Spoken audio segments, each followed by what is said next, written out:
2023 को हत्याकांड हुआ था हमारे समाज के अनमोल हीरे सुखदेव सिंह जी गोगामेडी का। अभी 2 साल 3 महीने के लंबे इंतजार के बावजूद भी हमारे पास आज तक कोई रिजल्ट नहीं आया।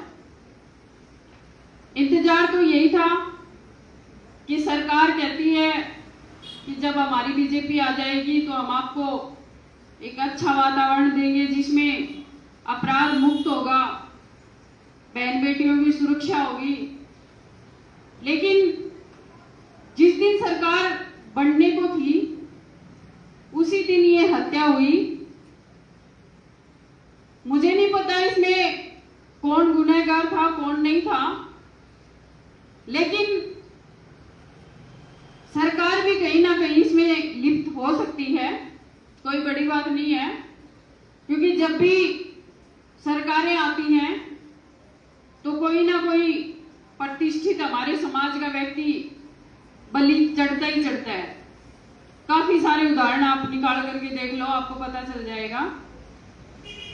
अब मैं आपको बताऊं कि जो एनआई को अपनी जांच दी हुई थी, आप सबको पता होगा, सुखदेव सिंह जी गोगामेडी की जो एनआई जांच थी वो अभी तक 2 साल 3 महीने से वही की वही है।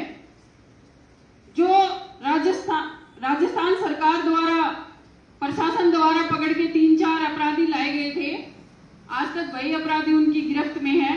अगर उन लोगों ने कुछ भी अलग काम नहीं किया जिससे हमें संतुष्टि हो कि नहीं हमें न्याय मिलेगा। अब सरकार से हमें मांग है कि इस जांच को एक तो तेजी से चलाया जाए एनआई के द्वारा, और एक हमने पहले भी मांग रखी थी, आपको बताऊं कि एसआईटी टीम गठित हो। आज तक एसआईटी की टीम गठित नहीं हुई है और हमारा न्याय जो सुखदेव सिंह जी के लिए लेना था वो ज्यों का त्यों है। आप देखिए, एक कहावत है ना कि बिना रोए तो माँ भी दूध नहीं पिलाती, तो वही बात हमारे साथ भी हो गई। हमने सोचा 2 साल कोई बात नहीं, सरकार कह रही है, सरकार के जो हमारे भाई थे जिन्होंने गणमान्य थे, जिन्होंने मेडिएटर का काम किया था सरकार के और खुद के ही बीच में, क्योंकि उस टाइम हमारे परिवार का कोई भी व्यक्ति वहां नहीं था जो फैसला कर सके और मांगे मांग सके। तो वो मांगे मैं आपको बताऊं एसआईटी टीम की थी जो आज तक पेंडिंग है, अभी तक नहीं हुई। तो हम चाहते हैं कि 29 मार्च से पहले, एक तो जो विदेश में बैठे आए दिन धमकियां देते हैं गैंगस्टर, आपने सुना भी होगा काफी गणमान्य लोगों को, अभी पीछे से तो विजय पलाड़ा जी को आई थी, आपने सुना भी होगा। उससे पहले रमेश रुलानिया को मारा, वो भी आपने सुना होगा। 4-5 बड़े बड़े व्यापारी जो जयपुर में हैं, बीकानेर में हैं और शायद झुंझुनू में हैं, इनको धमकियां आती है 5-5, 7-7 करोड़ की कि अगर इतने पैसे दे देते हो तो तुम्हें छोड़ दिया जाएगा, अन्यथा सुखदेव सिंह गोगामेडी को जैसे मारा वैसे ही तुम्हें मारा जाएगा। तो देखिए, कोई भी खुल के इनका सामना नहीं कर रहा, कोई भी इनके बारे में नहीं बोल रहा, क्योंकि डर तो सबको सताता है ना मरने का, पर मुझे कोई डर नहीं है। मैं आपको बता दूं, हम तो उसी दिन मर गए थे जिस दिन मतलब मेरा सुहाग उजड़ा था, मैं उसी दिन मर चुकी थी। अब मुझे डर नहीं लगता, तो मैं न्याय की लड़ाई लड़ूंगी, आखिरी दम तक लड़ूंगी।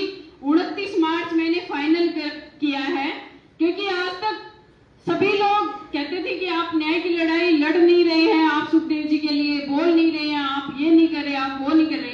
अब मैं सबको ये कह रही हूँ कि मैं लड़ाई लड़ने के लिए आगे चल पड़ी हूँ। आप लोग सब आइए, जिसको लगता है कि सुखदेव सिंह जी गोगामेडी को न्याय दिलाएं और उनका जो किया हुआ कार्य है वो हम दिखाएं।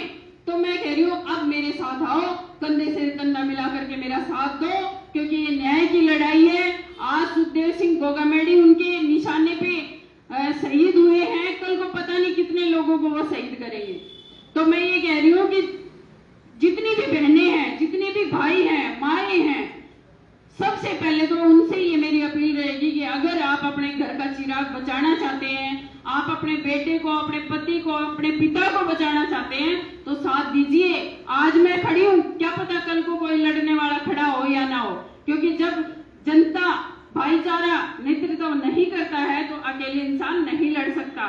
मैं कहती हूँ आप लड़ रही हो ना, तो आप सब मेरे साथ आइए। 29 मार्च को सीएम हाउस घेराव अपन सब मिलकर के करेंगे, और जब तक अपनी मांग नहीं मानी जाएगी वहां से हम मिलेंगे भी नहीं। और हमारी मांग सिर्फ एक ही रहेगी कि सुखदेव सिंह जी गोगा मेडी को न्याय मिले, और जो विदेश में बैठ करके जो गैंगस्टर आए दिन धमकियां देते हैं उन लोगों को हमारे भारत में लाया जाए, और लाने के बाद उनको फांसी दी जाए। तो 29 मार्च को ये घेराव रहेगा, सीएम हाउस घेराव। आप सब पधारने का कष्ट करें। और जिस हालत से मैं जूझ रही हूँ, मैं कह रही हूँ कि इस हालत में कोई मेरे सिवा कोई ऐसा इंसान ना आए कि इनकी गोली का शिकार बने। तो 29 मार्च को ज्यादा से ज्यादा संख्या में जयपुर पधारना है। और मैं कह रही हूँ आप लोग अब की बार न्याय दिलाने के लिए आइए।